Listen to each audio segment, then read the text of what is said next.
Look at you. You think this is easy. You think you just have to kind of want it. But is it enough?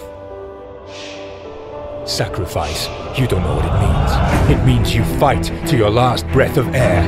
It means you think about nothing but your goal. It means you give 120%.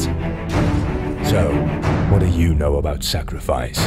You missed again. Too weak, too fat, too thin, too slow. Why don't you quit? Forget about it. You are just not good enough.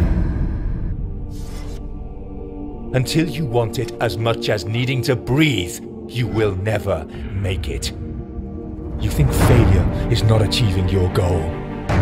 Failure is believing you are trying hard enough when you are not giving all you have.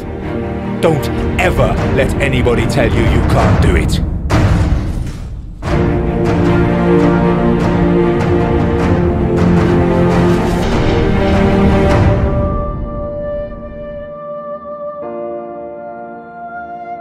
It's not about not falling. It's about getting up again. It's about keeping on trying.